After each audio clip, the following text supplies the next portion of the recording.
नमस्कार, मैं हूं समीर अब्बास। बराक हुसैन ओबामा एक बार फिर अमेरिका के राष्ट्रपति चुन लिए गए। ओबामा का दोबारा अमेरिका का राष्ट्रपति चुना जाना भारत के लिए अच्छी खबर है। भारतीय उद्योग जगत ने ओबामा की जीत का स्वागत करते हुए इसे देश के हित में बताया है। हालांकि आईटी क्षेत्र में आउटसोर्सिंग के कारोबारियों को कुछ अंदेशा है, उनकी कुछ चिंताएं। उधर जानकार यह भी मानते हैं कि ओबामा की जीत भारत को कूटनीतिक और सामरिक मोर्चे पर मजबूत करेगी।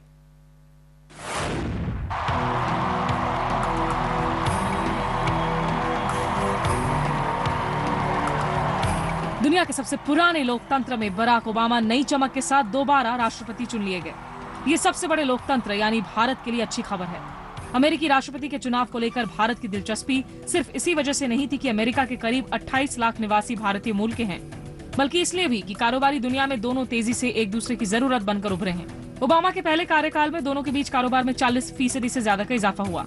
उम्मीद है कि इस साल के अंत तक द्विपक्षीय व्यापार $100 अरब का आंकड़ा छू लेगा।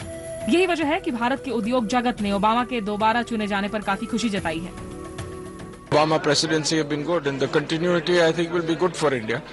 And we only hope now that in the next 2 months, President Obama is able to overcome the fiscal cliff. So he has about 2 months to do it. And if that is done, I think the U.S. economy will recover strongly, and that will help India also. दरअसल मंदी और बेरोजगारी को लेकर Obama की आर्थिक नीतियां ज्यादा आक्रामक हैं। वो चाहते हैं कि भारत में आर्थिक सुधारों का पहिया तेजी से घूमे ताकि अमेरिकी कंपनियों को खासकर रिटेल क्षेत्र में फायदा मिले। भारत सरकार और उद्योग जगत भी तेज आर्थिक सुधारों को देश के लिए बेहतर मान रही है।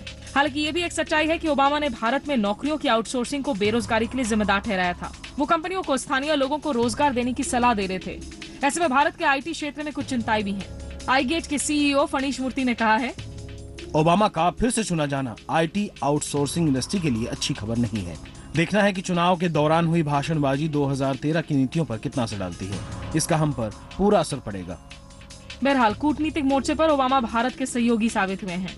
पाकिस्तान, अफगानिस्तान और कश्मीर के मुद्दों पर ओबामा का रुख भारत को राहत देने वाला रहा है। अमेरिका और भारत आतंकवाद से लड़ाई, परमाणु अप्रसार, साइबर सुरक्षा, पर्यावरण जैसे मुद्दों पर सहयोगी बने हैं। कूटनीति के लिहाज से ओबामा की नीति भारत के हित में रही। कश्मीर मुद्दे पर उन्होंने बाहरी हस्तक्षेप का विरोध किया और अफगानिस्तान में भारत की भूमिका को अहम माना। ओबामा के प्रतिद्वंदी मिट रोमनी ने चीन को काबू में रखने के लिए तो भारत को सहयोगी माना था, लेकिन पाकिस्तान को लेकर उनका रुख नरम था। जाहिर है ओबामा की जीत से अमेरिकी नीति में बड़ा बदलाव नहीं आएगा। रिश्तों की गाड़ी पटरी पर और तेजी से दौड़ सकती है। मेरी राय में आम सहमति बनेगा कई विषयों पर जी, जैसे चीन के प्रति, जैसे अफगानिस्तान से फौजों को हटाने के लिए। हालांकि जानकारों का यह भी कहना है कि राष्ट्रपति बदलने से अमेरिकी कूटनीति और सामरिक मसलों पर तुरंत कोई फर्क नहीं आता। अमेरिकी नीतियां अमेरिका के हित में होती हैं, न कि भारत या किसी दूसरे देश के हित में बनाई जाती हैं।